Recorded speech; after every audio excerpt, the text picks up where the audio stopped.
Good morning. This poor planet is in a dreadful state, what with extreme weather conditions, war, famine, diseases, and so on. We need God's kingdom. And the kingdom is going to come, and it is going to put things right for us. As we continue to understand how God revealed his purpose to us, we become more confident in our faith that the kingdom is a certainty. I have just seen the most disturbing report concerning megachurches wanting to get into government and to impose their rules, what they call Christian rules, on the populace. Now, these people have no idea what Christianity is all about. I'll leave the link below. It's from Telltale, well worth looking at and something we want to avoid. You cannot impose so-called Christian rules on anybody. God doesn't do that. Jesus doesn't do it. It has to come from the heart. And I'll come back to that in a minute. Unless we want to obey God's laws, it won't work. Jesus Christ had nothing to do with worldly politics. The kingdom is a heavenly one that we're looking forward to. Nothing to do with governments on the earth, as useful as they are.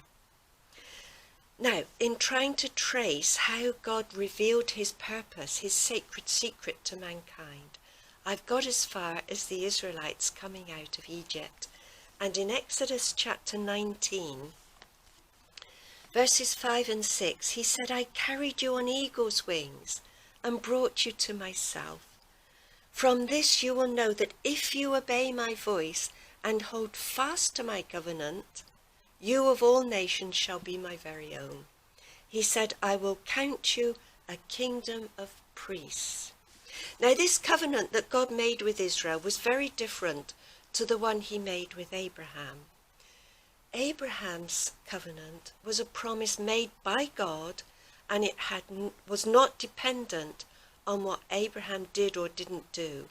It was a promise guaranteed to last forever. But this covenant with Israel was different. You notice he said, if you obey my voice, if you hold fast to my covenant.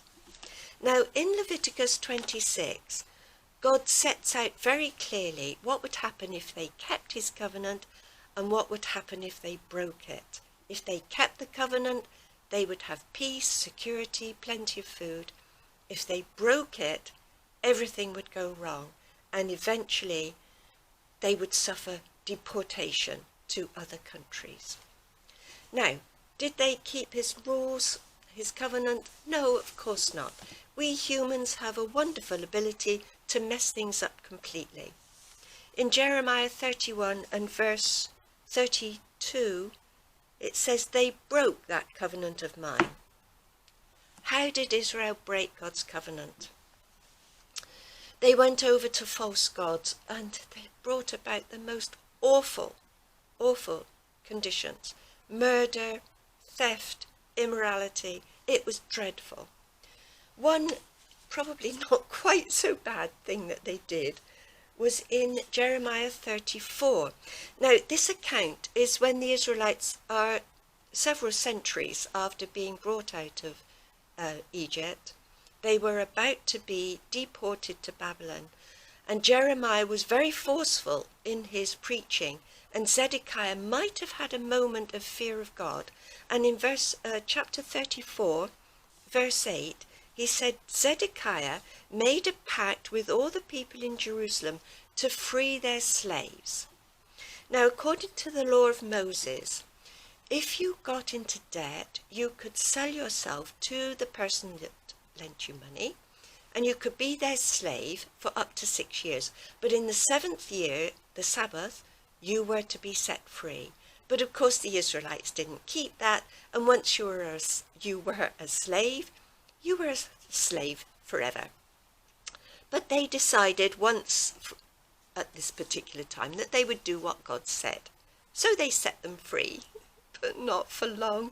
It says they changed their minds, brought these people back into slavery. Yahweh or Jehovah was so angry with them, but that wasn't the worst they did. In Jeremiah 32, 32 and verse 35. It said, they built the high places to Baal, and there they made their sons and daughters pass through the fire to Molech. They sacrificed their own children. They were so depraved. And yet, something quite amazing. In chapter 31 and verse 3, it says, this is Yahweh speaking, I have loved you with an everlasting love. I am constant in my affection for you. Despite all their sins, God still loved them. He knew that they would repent. So what did he do?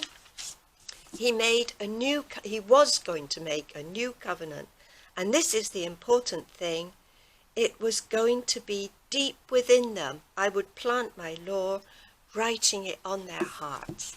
Now, according to the book of Hebrews, this kingdom, according to the Apostle Paul, was going to be a possession of an unshakable kingdom, a heavenly one, to the benefit of all mankind, as God promised Abraham. Thank you for watching.